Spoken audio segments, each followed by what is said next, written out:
Well, the track is now clear after that carnage in the Formula A final where the race had to be stopped. That will be run later. Meanwhile, we're now ready with Formula B A final, and on the front of the grid, it's number 34, Roger Newbould with the Renault. We're quite used to seeing Roger out there at the front of the field. Let's see what he can do today. He's currently lying second in Formula B, fifth overall in the championship.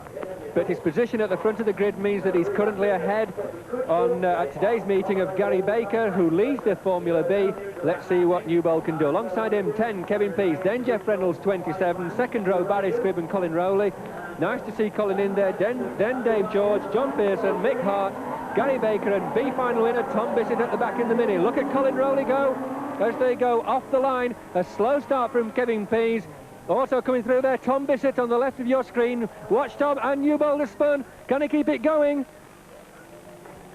And he kept going. He's dropped a lot of places. This must be the first time in the finals that everybody has got through that first corner and is still going.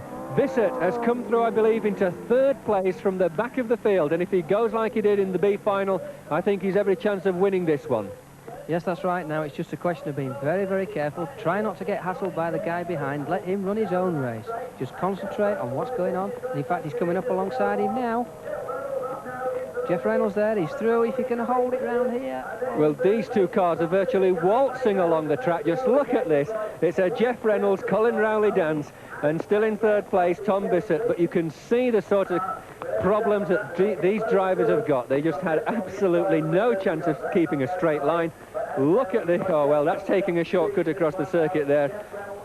Colin Rowley goes the right way. Tom Bissett now closing on the second place man. Gary Baker is also in there. Kevin Pease is stopping. Kevin Pease is stopping. Barry Squibb lost it for a moment, collected it all together, but Kevin Pease out of the race as they go through. There is the leader on now his second lap, Geoff Reynolds.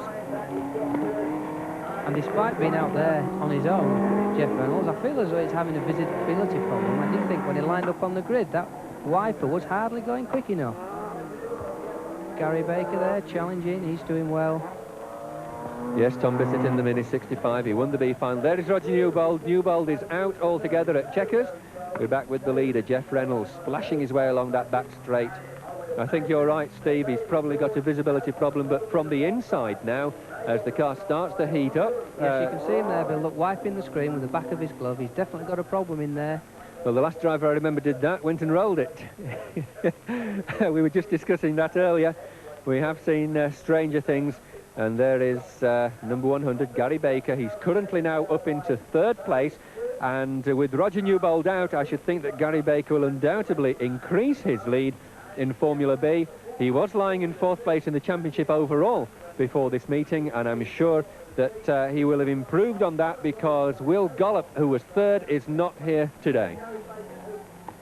Very difficult, these conditions. I remember racing here, conditions very much like this, and you cannot get the tyres to clear the water. They're so wide are the tyres, you just haven't got the tread depth to clear the water. And yes, just look at the problem there that Baker has got. That's right, you just go from one little aquaplaning incident to the next. Really, you're a passenger in that car. Yes, and you've only got to hope that the car takes you where you want to go.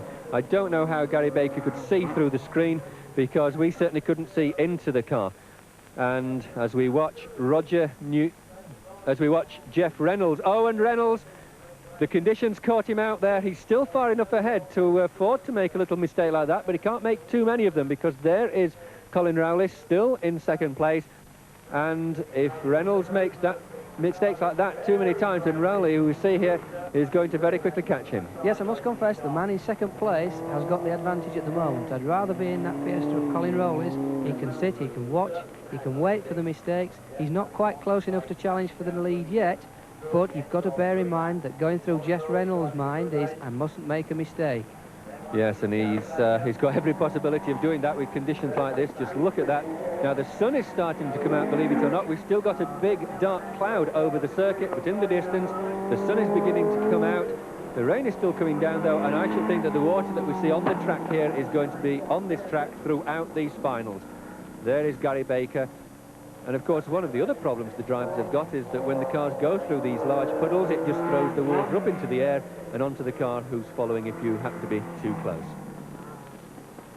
So, Formula B, A final. Geoff Reynolds weaves his way very gingerly. This is where he almost lost it before. No problems this time, taking it steady. Coming through to the complex, splashes his way through. Let's see how he takes this, because he tends to cut that corner as he turns left just about now. This time he took it properly. At least he didn't try to cut the corner this time. Where is Colin Rowley in second place? And there is Colin Rowley and Gary Baker. So the order is still like that, and they are starting now to catch up with the back markers. And by my reckoning, Geoff Reynolds has now gone into his last lap. It could well be, in fact, now that Colin Rowley has decided to settle for that second place. If there's no way he can challenge for the lead, then I think he'd rather sit back, keep out of the spray, keep his windscreen clear, and protect that second place. Yes, and don't forget that Gary Baker, number 100, who's in third place, that's a rear-wheel drive Fiesta, and of course I should think he's at a disadvantage at the moment, because he's got to try and keep that car pointing in a straight line. Every time he hits the power, it'll want to step out of the line, unlike the front-wheel drive that'll just pull themselves in. Yes, this is true. The problem with that is that you have to keep the power down to let those front-wheel drives pull you in. And once the car starts to aquaplane, it's only human nature. You take your foot off the throttle.